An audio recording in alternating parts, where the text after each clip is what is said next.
এটা হচ্ছে পিৎজা হাটের পিৎজা আর এটা হচ্ছে ডমিনোসের পিৎজা। এই দুইটা পিৎজাই হচ্ছে আমেরিকান স্টাইলের পিৎজা। এই পিৎজার বেসগুলো হয় একটু থিক, বেসের মধ্যে সুগার দেওয়া থাকে, সসেও সুগার থাকে, টপিং সাধারণত একদম লোডেড থাকে, অনেক চিজ থাকে, এক কথায় খুব একটা হেলথি হয় না। বাট ইটালির পিৎজা কিন্তু অনেকটাই ডিফারেন্ট। পিৎজার জন্মই হয়েছে ইটালিতে, স্বাদেও সুপারিয়ার, আর ইটালির মানুষের রেগুলার খাবারের মধ্যে কিন্তু পিৎজা একটা। বাট ইউরোপের মধ্যে সবচেয়ে দীর্ঘ আয়ুর দেশগুলোর মধ্যে ইটালি একটা অন্যতম দেশ।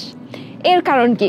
এই সব কিছু জানতে এবং অথেন্টিক ইটালিয়ান স্টাইলে পিৎজা বানানো শিখতে আমরা চলে এসেছি নেপলসে। এই ভিডিওতে ইটালির যে পিৎজা ট্রেনিংটা দেখাবো সেটা এয়ারবিএনবিতে বুক করা যায়।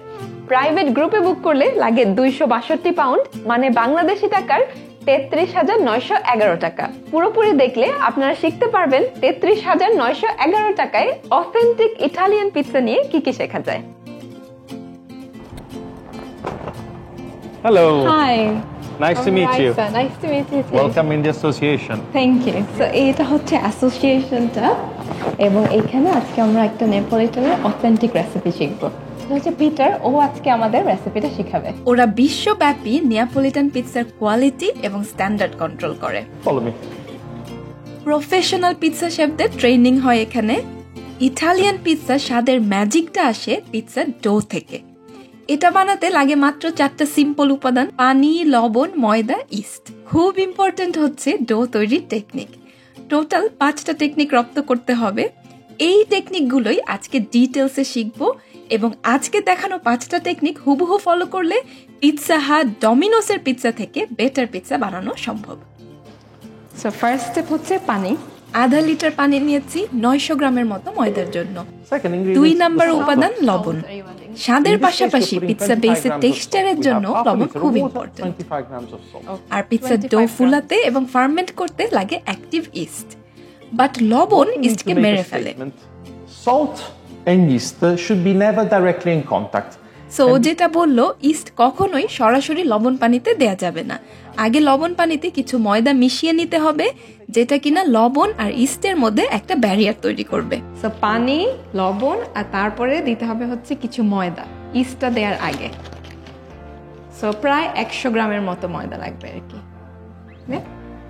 We will also have some flour on the table because the method it's artisan. এখন আরো 3 মুঠ মানে 100 গ্রামের মতো ময়দা প্যাকেট থেকে সাইডে রেখে নিচ্ছি, যেটা ডো মাখার সময় ইউজ করতে হবে। মানে ডোয়ের অবস্থা বুঝে ব্যবস্থা নেওয়ার জন্য এটা পাশে রেখে নিচ্ছি। পানি, লবণ আর ময়দা হালকা মেশানোর পর যাবে ইস্ট। আমরা দিচ্ছি ফ্রেশ ইস্ট 5 গ্রামের মতো। ইস্ট পুরোপুরি মিক্স হয়ে গেলে অ্যাড করতে হবে বাকি ময়দাটুকু। প্রথমে ডোটা একটু ছাড়া ছাড়া থাকবে, তারপর যখন পুরো ডোটা একসাথে লাগা শুরু করবে তখন মিক্স করার ফার্স্ট টেকনিক শুরু করতে হবে। So I lift and then squash. That's right. Right? এই টেকনিকগুলো শত বছর ধরে ইতালির এই অঞ্চলে পারফেক্ট করা হয়েছে বেস্ট কোয়ালিটির পিৎজা বেস বানানোর জন্য। সো এই টেকনিকগুলো হুবহু ফলো করা খুবই important. The dough should be soft But not sticky. Yeah. Okay. যদি একটু স্টিকি মনে হয় তাহলে একটু ফ্লাওয়ার নিয়ে এরকম একটু ফ্লাওয়ার অ্যাড করতে হবে ডোয়ের মধ্যে। নেক্সট, যখন ডোটা এরকম হালকা স্ট্রেচি স্ট্রাকচারে চলে আসবে তখন মিক্স করার সেকেন্ড টেকনিকে চলে যেতে হবে। প্রথমটা ছিল লিফট অ্যান্ড স্কোয়াশ আর সেকেন্ডটা হচ্ছে ফোল্ড অ্যান্ড পাঞ্চ। এই ডোটাকে খুব ইলাস্টিক করতে হবে, মানে গ্লুটেন ফর্ম করতে হবে এবং এইটার জন্য নেসেসারি হচ্ছে শক্তি। ঠিক আছে, একটু পরপর একটু ফ্লাওয়ার দিয়ে স্টিকিনেসটা কমিয়ে এরকম হচ্ছে পাঞ্চ করতে হবে। সো আমার ডো এখন রেডি হয়ে গিয়েছে। এটা সফট বাট এটা কোনো স্টিকি না এবং বলও মোটামুটি ক্লিন। দেখেছো বলের মধ্যে স্টিক করছে না। আবার squash and fold and do the same. And again. How long do you do it? This, you remember, 20 minutes we last the work. So এখন জাস্ট এরকম করতে হবে 20 মিনিট। সো ওদের একটা বড় একটা ফিলোসফি হচ্ছে ডোটা সফট থাকবে কিন্তু স্টিকি থাকবে না।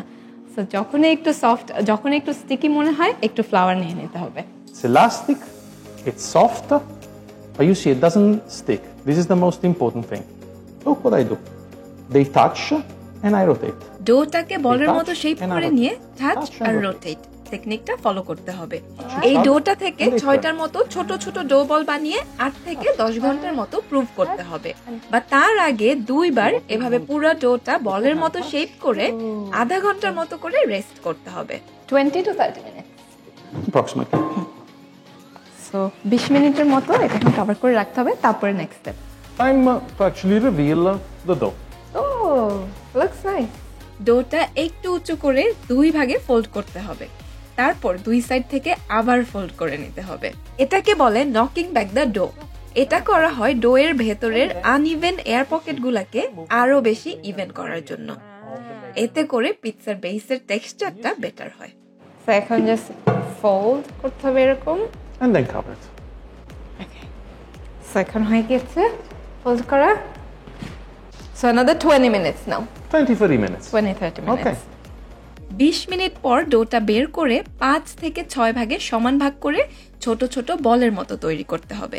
তারপর বলগুলো কিছু একটাতে ঢেকে রেখে দিতে হবে 8 থেকে 10 ঘন্টার মতো। এই সময়ে ডো বলগুলো প্রুভ হয়ে সাইজে দ্বিগুণ বড় হবে। আমরা যে ডো বলগুলো ইউজ করছি সেগুলো পিটার আগের দিন রাতেই তৈরি করে রেখেছে।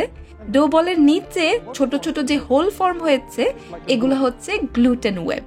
এরকম হয় ফার্মেন্টেশনের কারণে। This part goes into the flour. Very important because this the will bottom be part goes to the flour will be the humid part. yeah And then into the flour. What we do is this. Press.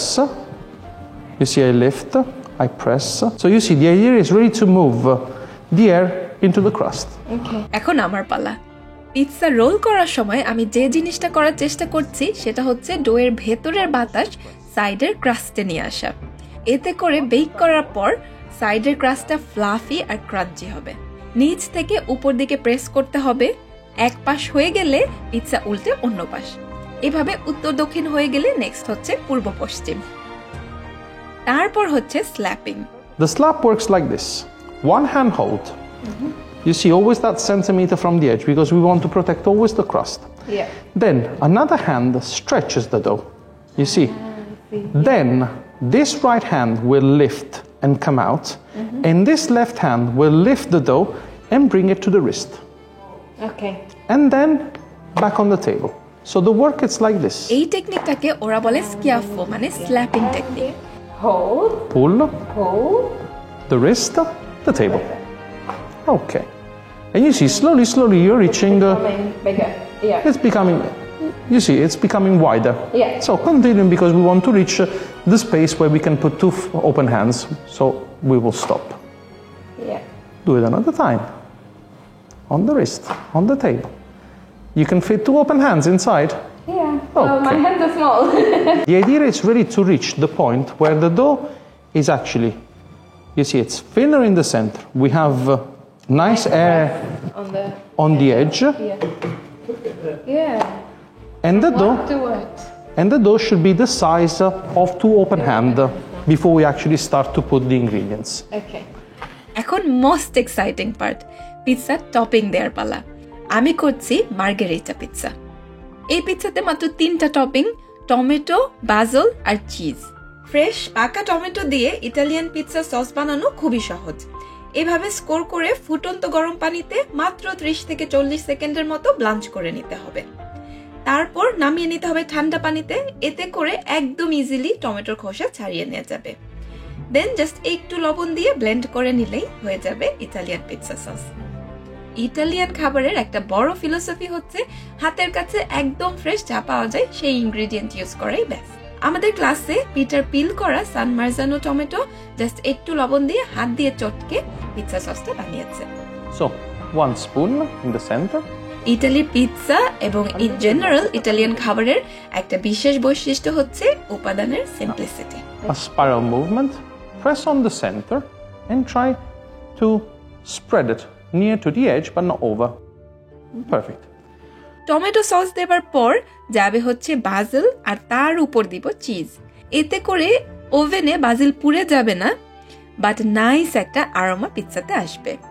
R finally যাবে extra virgin olive oil. Okay, number 6. That's it.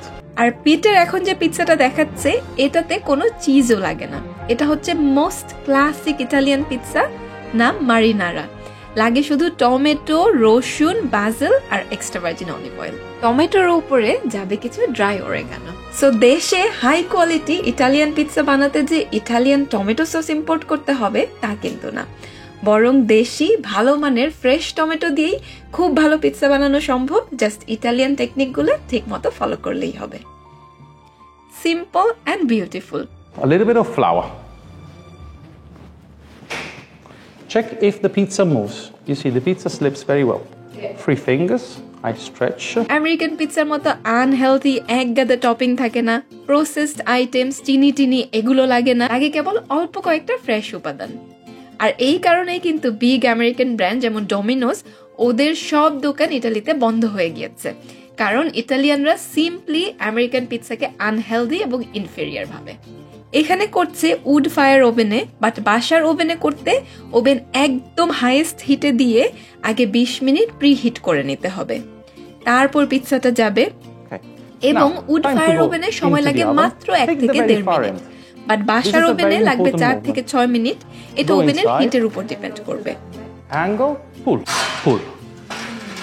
What we want to do, if we want to refine the cooking, we just leave it a second at the door. What we want to observe, it's always the pizza should be nice in color, like a brown golden color. Yeah. It's soft, but fragrant at the same time. It's light. You see, all the ingredients are nice and melted. Yeah.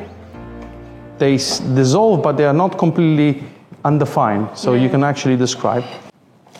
So you see, you want that crispiness and softness, light. Yeah. All the ingredients nice and cooked, because in the end what we want from the pizza is this, that it should be foldable. And is that how you usually eat it? This was eaten like this. You would bring it Oh, that I didn't into know. a tissue. Oh, and you eat it like this? That's right. Oh, wow.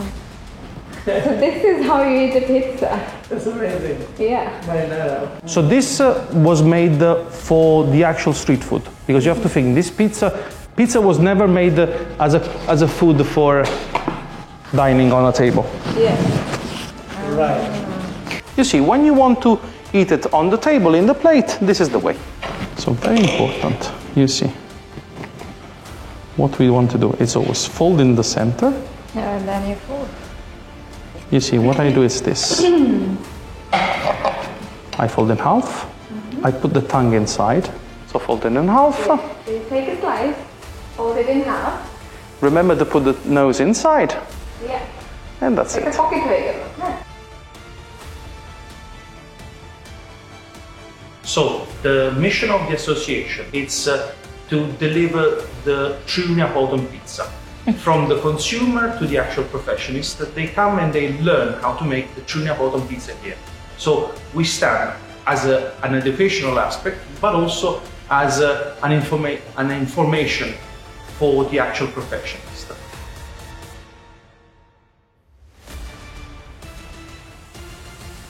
The aim of the association is really to serve and protect the pizza. Perfect.